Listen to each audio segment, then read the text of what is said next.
Hey Claire, welcome back to episode 11. Hi Zoe, how are you? Good. Today we're going to be talking about a pretty sad article that we published over the weekend relating to the death of Richard Bilkszto. I hope I'm pronouncing that correctly. Yeah. What can you tell us about that? A friend of our Canadian editor, Jonathan Kay, passed away at the age of 60 recently by suicide. And Richard was a principal of a school in the Toronto district area, and he was attacked as racist by a diversity, equity and inclusivity training officer during a training session. Richard's crime was to query this woman. Her last name is Ojo Thompson.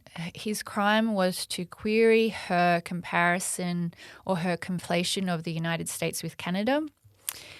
Richard has worked in the United States as a school principal in the United States as well, in a inner city urban school, and he was of the view that you cannot compare or conflate the United States history of racism with Canada's history. And for that comment, he was attacked as a white supremacist and a racist.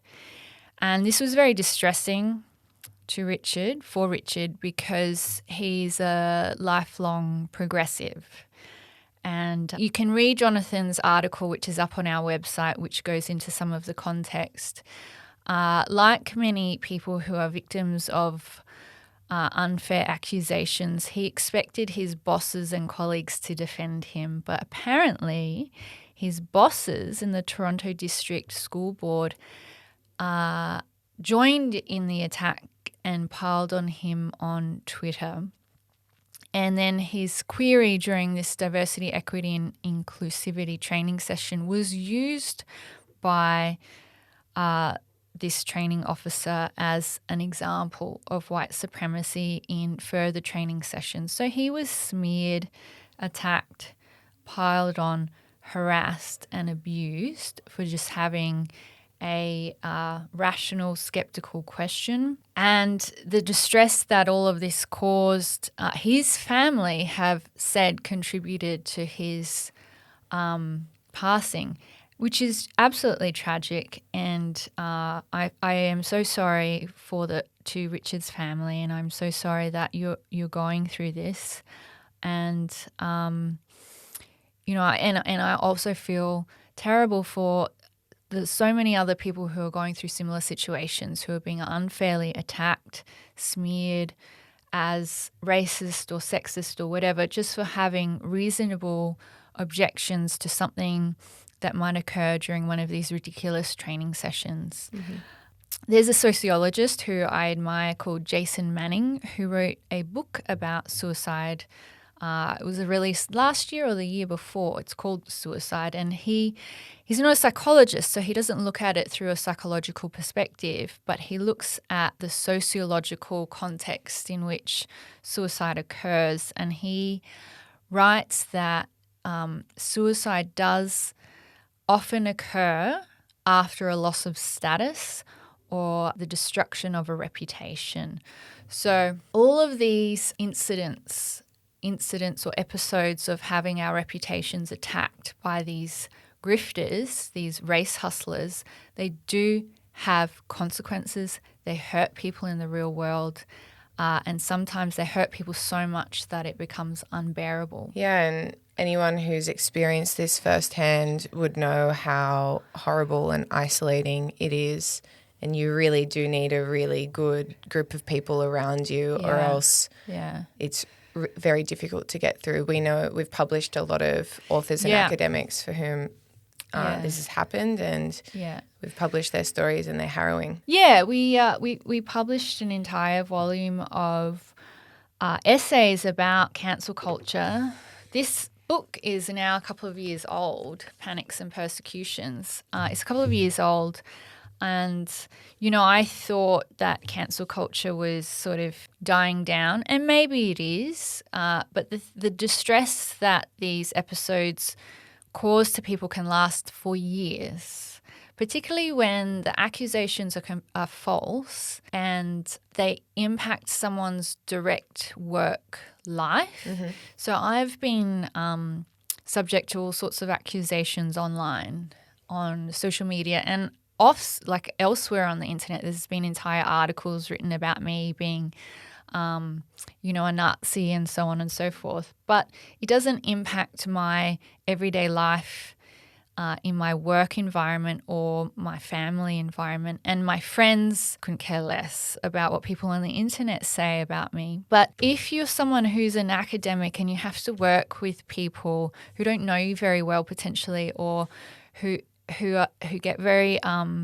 uneasy if anyone's reputation is besmirched, and you have these kind of dynamics where if one person is polluted with an accusation, then you are polluted by proxy. These sort of guilt by association dynamics can be turned really nightmarish really, really quickly. And I think an important factor in all this is that Richard was a 60-year-old man, and he dedicated his whole life, like many men of that generation, to his career.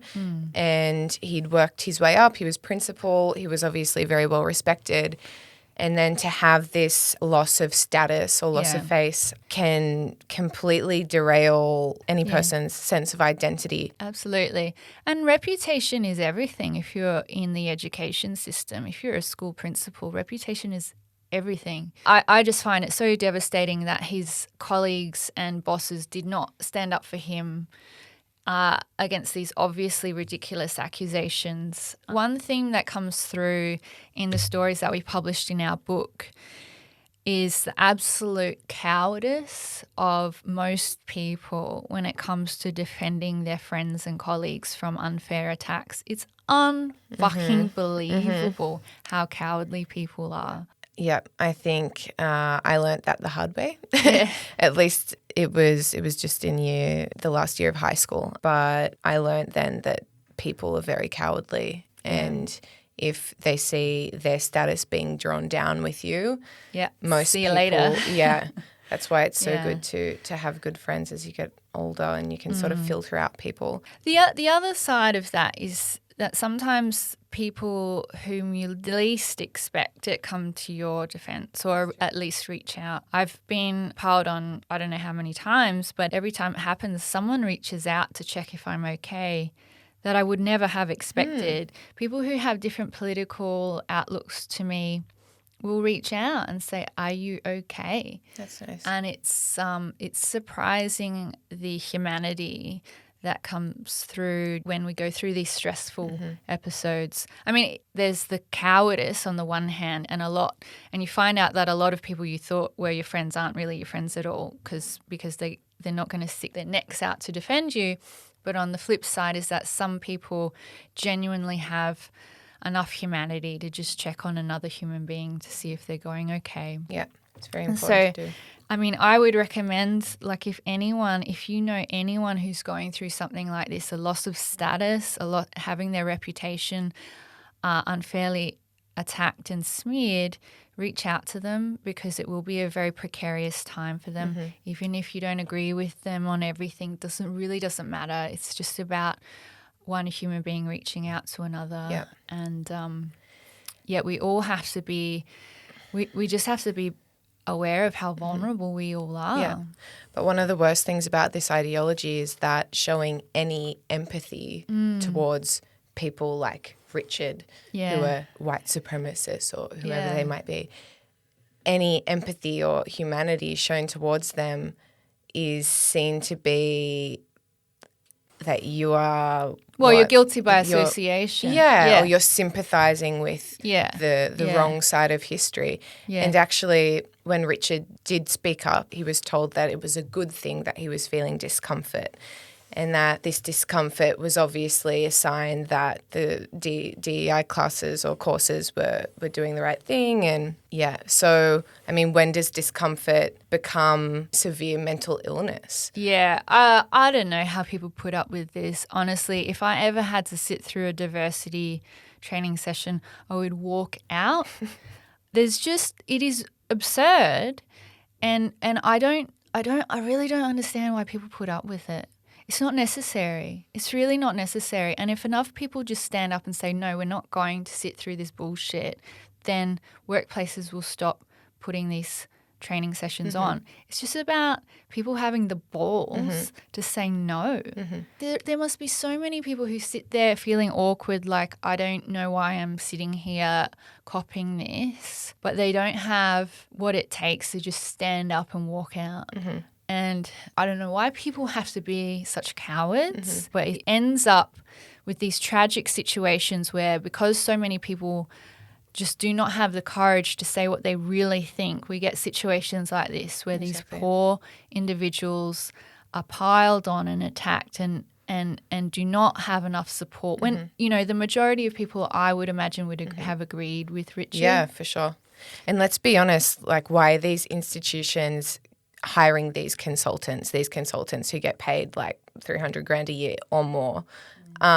Why are they hiring them? Well, because at least in Australia, and I'm sure it's a similar situation in Canada, our institutions get these, you know, brownie points, these diversity, equity and inclusion points who are given out by, what are some of them? Oh, Here like it's the Acon Australian or Equality Workplace Index. Exactly. Yeah, there's this dynamic where, you know, there's only a tiny percentage of people who are true fanatics. There's only a tiny percentage of people who are really on board with the critical race theory, you know, the pseudo-Marxist ideas that permeate a lot of this activism. They're a tiny minority, right? But the majority of people, particularly in management positions in institutions and corporations, are conformist, cowardly, and they seemingly have no idea of what their own value system actually is. So there's just like this vacuum, and these fanatics come in and just fill the vacuum with their insidious and pernicious ideology. But if it weren't for these managerial types who have got no spine and no value system of their own, these fanatics wouldn't be able to come in and take root the way that they have. Anyway, moving on to something a little less depressing. I saw Barbie over the weekend. Oh, I wanted to see it as well, but I didn't end up seeing it. Hopefully I see it soon. Did you like it? Yeah, I did actually. I took my little girl to see Barbie because she plays with Barbies, and I was kind of... I enjoyed the film, but I was kind of disappointed on her behalf because it's not really a kid's film. Okay. And I could tell that she was watching it, and in parts she was like, what is going on? It's quite a grown-up film. Okay. And I think it probably appeals to teenage girls the most. And it definitely is pitching towards adult women as well. And there were some political messages in the film which grated a little bit, but overall I found it to be very original, quite funny, and really well acted and made. I loved the direction. It was very artistic. Yeah, I do like Greta Gerwig's films. I think she's great. Yeah. Okay, so is it supposed to be like a feminist film taking down the patriarchy? Yeah, it does have a strong feminist storyline and themes. The idea is that everything's perfect in Barbie land, and the Barbies congratulate themselves for fulfilling all of these roles. Like there's an astronaut Barbie, President Barbie, you know, the Dr. Barbie, the CEO Barbie. And because they fulfill all of these roles, girls in the real world play with Barbies and grow up to be to have all of these positions and have all of these roles. There's this rude shock when the Barbie enters the real world and discovers that actually it's much more complicated than that. And a lot of older girls resent Barbie for being an example of sexualized capitalism and stereotypical and decorative and all of these things. And I mean, I won't give away the end of the film, but it does portray the real world as being quite patriarchal. And then the Barbies, and then that Ken comes to the real world, gets some books about patriarchy, takes them back to Barbie Land, and then turns Barbie Land into a patriarchy. Wow. Which is quite hilarious. Okay. I enjoyed that part of the film, but then the Barbies have to organize to take down the patriarchy. Right. Anyway, so there is a big element of, you know, complaining about the patriarchy in the Okay. film.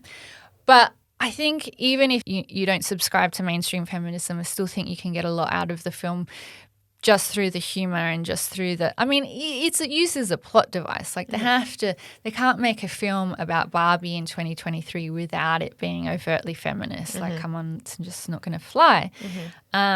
So I do think it's worth seeing, even if you're worried that it's woke. If you can take that with a grain of salt, it's still an enjoyable film.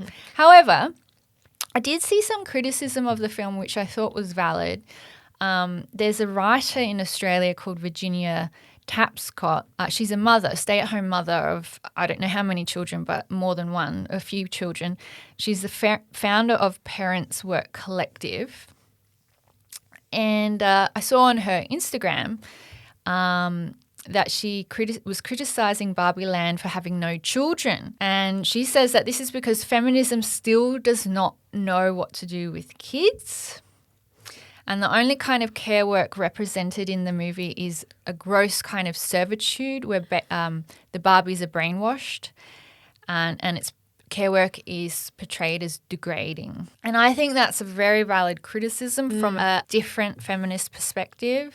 And I didn't actually consider that when I was watching the film, when I had my kids with me. But it's true. It did not portray, had women in all of these roles, like Barbie astronaut, Barbie president. There was a trans Barbie. There was really, wow. Why am I surprised? I should not be surprised. I've really got to see it now. An overweight, but like they had all of the diversity. Yeah. All of the diversity was there. I even saw a Barbie with one gold limb. Okay, I was going to ask about wheelchair but Barbie. No mother, no mum. Interesting. Barbie. So you're getting all of this diversity, except for perhaps one of the most important vital roles, forms of diversity, which is the role that women take on when we bring the human race into existence, which is motherhood. And in erasing that role, it is a bit of a comment on our society. Like, is it any wonder we have such low fertility rates? Exactly, yeah. So I was looking up the fertility rates in Australia and just some stats on the age at which women are having their first child. So it's gone up over time, as we can, that's no surprise. So the average age for first birth in Australia is 29.7. Wow, that's older than it was 10 years ago when I had my first child. Yeah. So I'll turn 29 next year. So it's... I've got to get ready. Yeah. Virginia has also written in the Australian about this, about how she gave up a career to raise her kids and how having kids completely changed her idea of feminism. She said she went into the birthing room as a disciple of Simone de Beauvoir and she came out completely changed. Yeah. And I was wondering if this fact that women are having kids later or choosing not to have kids, or as we know, many don't actually choose. They put it off for a long time and then have no choice. I wonder if this sort of epiphany that about feminism and about womanhood is just not happening because women aren't having kids or are having kids later. It's interesting, and I don't have the answer, but I was thinking about my own experience, and I was very much into all of the stuff that Virginia was writing about in her article. I was very resentful towards mainstream feminism for underemphasizing women's biology and underemphasizing the role of motherhood for a long time. And then I became a mother. And I sort of had the opposite experience, not the opposite, but a different experience to Virginia. So before I had my first child, I was really looking forward to being a stay-at-home mother. That was like my dream for a long time. I just wanted to be supported, have my babies, and I loved the newborn period. I absolutely loved it. But when it came to my babies being a bit older, so being in the toddler stage, I really wanted to work. And my experience, probably a lot of women have an experience similar to mine, and probably a lot of women have an experience similar to Virginia's. There's not one correct experience. But the point is that we need to have the freedom to choose And whichever path women choose, whatever they do, whether it's paid work or staying in the home doing their care work, it should be respected and afforded prestige. And women should be compensated for it somehow. And, part of the issue is that our society sees paid work as being more glamorous than work in the home and care work. Mm-hmm. It's just, she writes about it in her article that the problem, there have been people who have pointed out the problems in mainstream feminism, but the issue is that care work is just not sexy. You don't get marketing campaigns and you don't get people aspiring to be, to be changing nappies and to looking after kids when they're sick or the elderly when they're sick, even though that is the backbone of our society and that everything else rests upon the fact that there are people out there doing this care work for us. It's just not glamorized and it's not afforded the prestige that other roles and other positions are. So my role as CEO of a company is afforded much more respect and prestige, even though I would say it's easier to run a company than it is to look after little kids. Interesting. Yeah, because I was going to play devil's advocate a bit and say that maybe the reason it's not as respected is because it's easier. It's not. Because every woman can do it, but not every woman can be a CEO. It is not easier at all. It is like when my kids were little, to have a break is to go to work. It is so intense. The work is so demanding. It's so chaotic. And you've just, like, the more kids you have, the more it multiplies. There is so much chaos and so many demands on your attention, and the work is quite physical, that going to work is like going on vacation. And I think that's part of it. I think women wanted to escape that. And so work has been glamorized. Careers have been glamorized. But the reality is that if you have kids and you have a career, you can wind up with the worst of both worlds. So you can wind up with an asshole boss who doesn't give you any flexibility, and then you get home and you have to do all of this childcare anyway. Mm-hmm. So, women are left in this situation where they feel like they don't know what to do.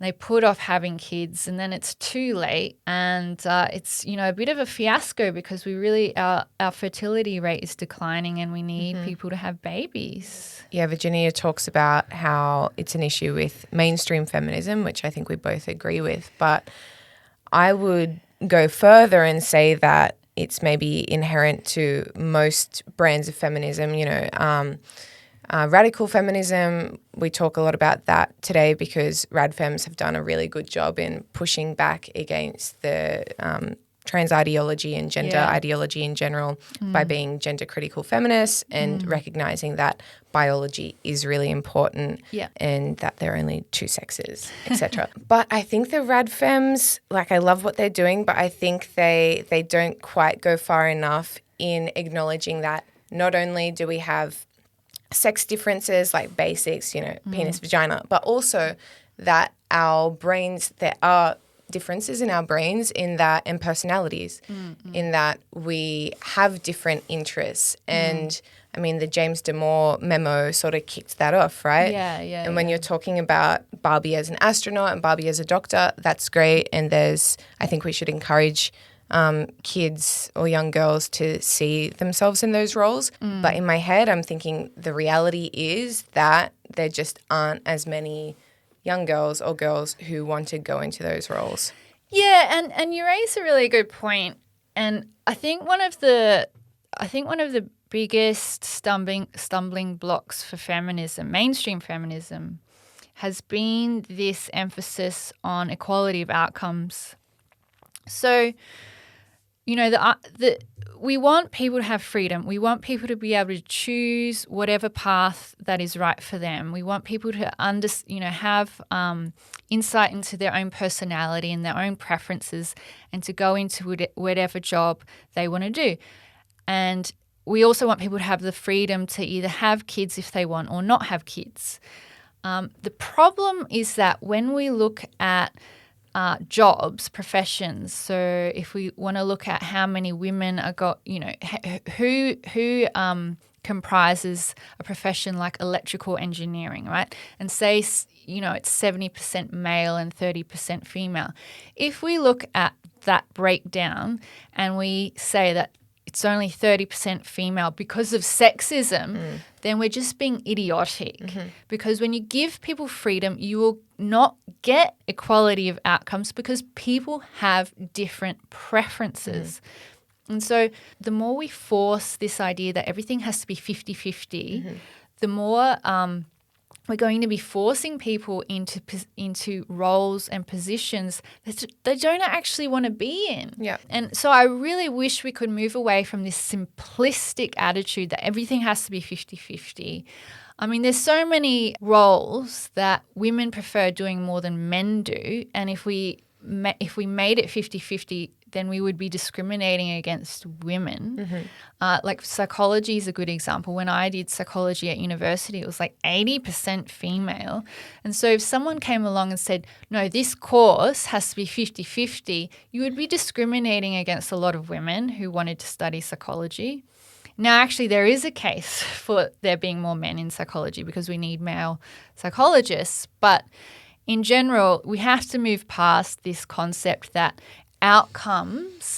inequality in outcomes is somehow evidence of discrimination. It's not. It's often evidence of people having freedom and choosing what they're actually interested in and good at. And humans are diverse, right? In all senses. We're diverse in our skills and abilities and in our tastes. And That's right. so if we're all for supporting diversity, why would we not support like a diverse results? Yeah, You know? and that's right. And, diversity in personality is also a thing. Like my personality is not typical of a woman, so I'm more disagreeable than the average woman, which means I agree with that. Yeah, which means I'm interested in politics and I'm interested in things like energy policy, and I started a business, which is unusual for a woman, But I'm also a woman and I like newborn babies and I like being feminine. Everyone's different, and, the optimal situation is that people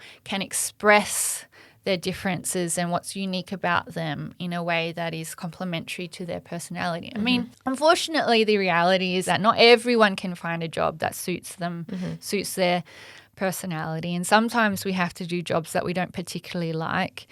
And, a big problem with feminism has been, I think, this glamorization of career, when the reality is that a lot of careers are pretty soul-crushing. A lot of people go to work, they have to do these inane tasks that their boss assigns them. They end up tired at the end of the day. They end up sedentary. They don't have enough time to exercise. They get home and then their kids come home from school and they have to do the housework and cook dinner, and they have no time to themselves. I mean, it can get pretty overwhelming for a lot of people.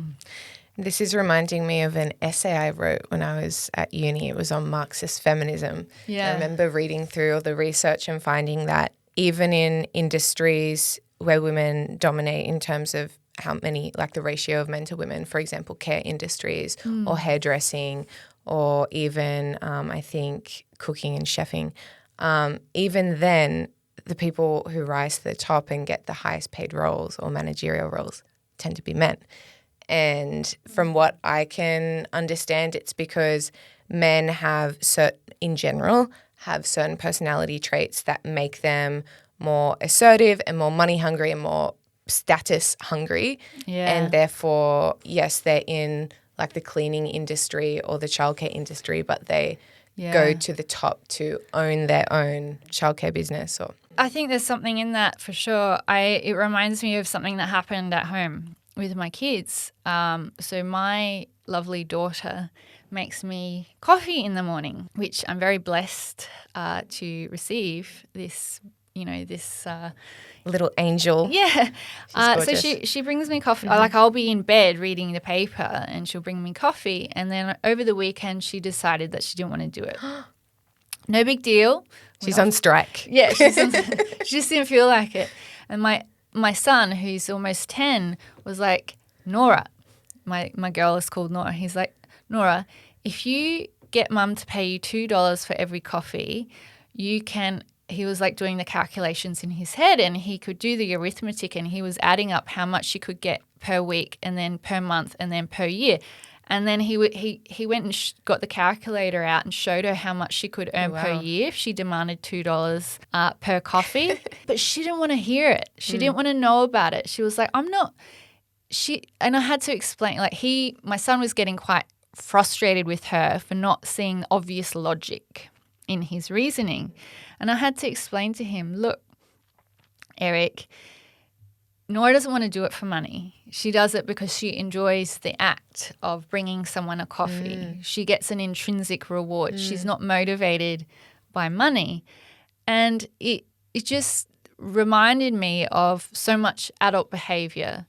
Like a lot of women do work because they are intrinsically motivated by the work, and they get something out of it that is not necessarily what you would call an extrinsic reward, such as money. And that unfortunately, or fortunately, that's just part of human nature. Some people like to do things just because it makes them feel good or because they like caring for others.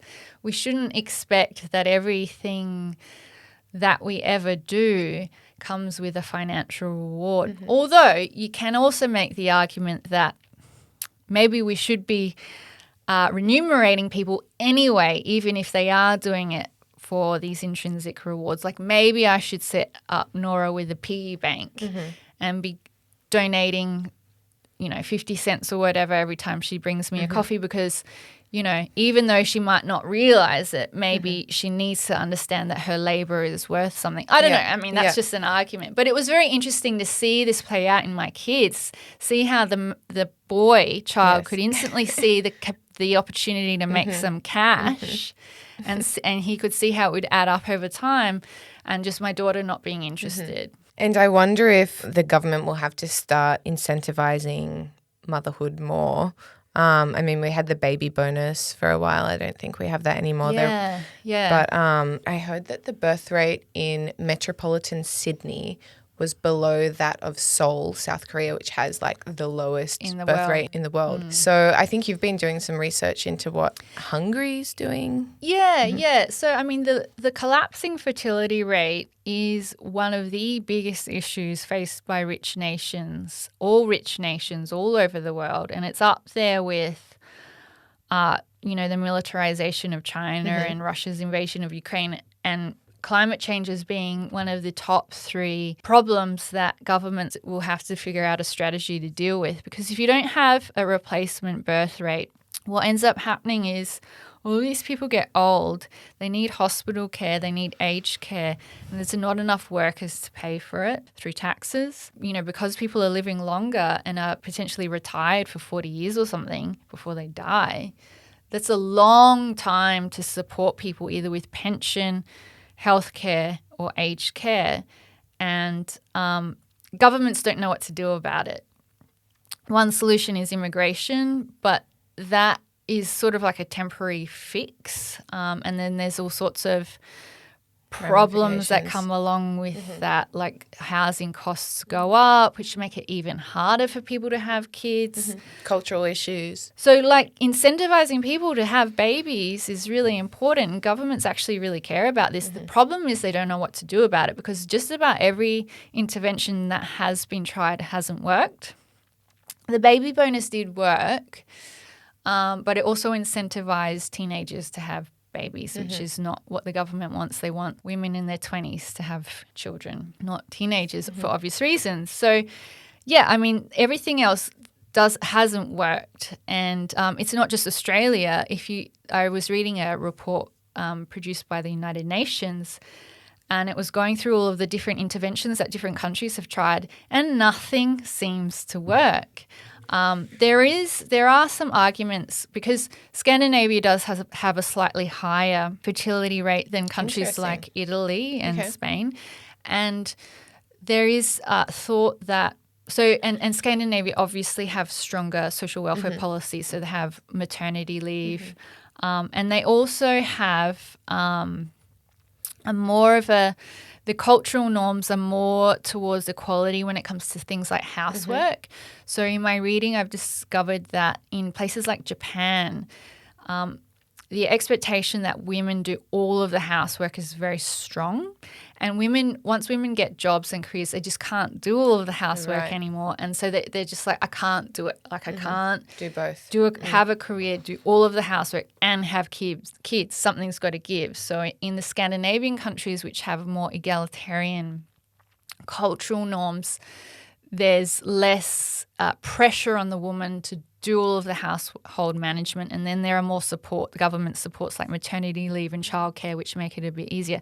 But even then, the fertility rate, I think, is stagnating or even declining in Scandinavian countries. Like, no rich country has worked out a magic solution to bump up the fertility rate. But there's some interesting policies coming out of Eastern Europe, and one that I particularly like, which is Hungary are proposing to abolish income tax for women who have their first baby before they're 30. So I would qualify for that, and I would love it if I did not have to pay income tax. And I think that's really interesting because, and like, people might say, well, what if women don't want to work? And that's a valid point, but Hungary want women to be able to contribute to the workforce as well. So they have a dual problem. They have a problem of not enough babies being born, but they also have a problem of not having enough people in the workforce as well. And so they're hoping that this policy will kill two birds with one stone, more babies, and then when the babies are old enough, they're at school, women can go back to work, can contribute to the tax base. And then those babies will grow up and join the workforce. Exactly. Okay. Exactly. Interesting. And, hopefully this policy works. Hopefully Hungary can lead by example, and hopefully it works. And if it works in Hungary, hopefully all countries can adopt it, because we definitely need something. Yeah. I think there are so many compounding issues, right? Like, at least in Australia, culturally, it's seen as a good thing to go into the workforce, and it's more glamorous, as we were talking about. But also inflation, which is happening everywhere in the world. Oh, yeah, the cost of living, yeah. Back in the day, back in our parents' generation or my grandparents' generation, for example, a normal man, like a mid-class gentleman, could have a wife and like 2 or 3 kids and own his home and be okay. And now that's just not the case at all. It's absolutely impossible. You're so right. And it's, I'm not an economist, and I can't explain how this has come to pass, but I'm in a upper tier when it comes to income. I can't afford to buy a house in Sydney.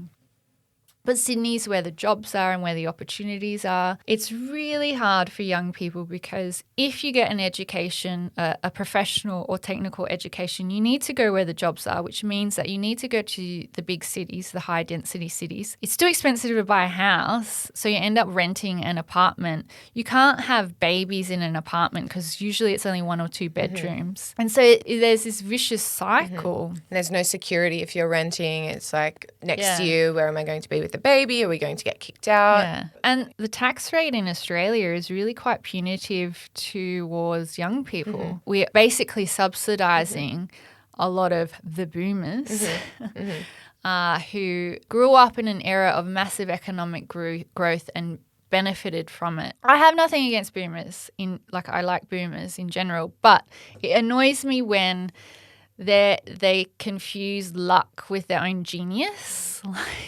If you were lucky enough to buy a property in an Australian city like Sydney or Melbourne 40 years ago, and that property has tripled in value, I mean, your increase in net worth is not an example of you being super smart and a genius. It's the product of luck. Exactly. But I propose something to the Albanese government. If they pay my student debt, I will have a baby right this minute. I will get my boyfriend in here. It's happening. Yeah, that's a great idea. Yeah.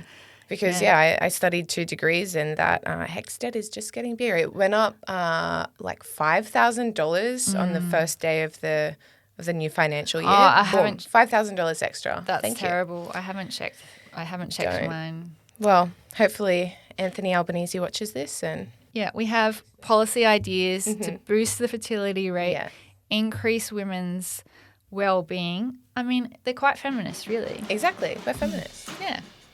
All right. Thanks, Zoe. Okay. See you next week. See you next week. Bye.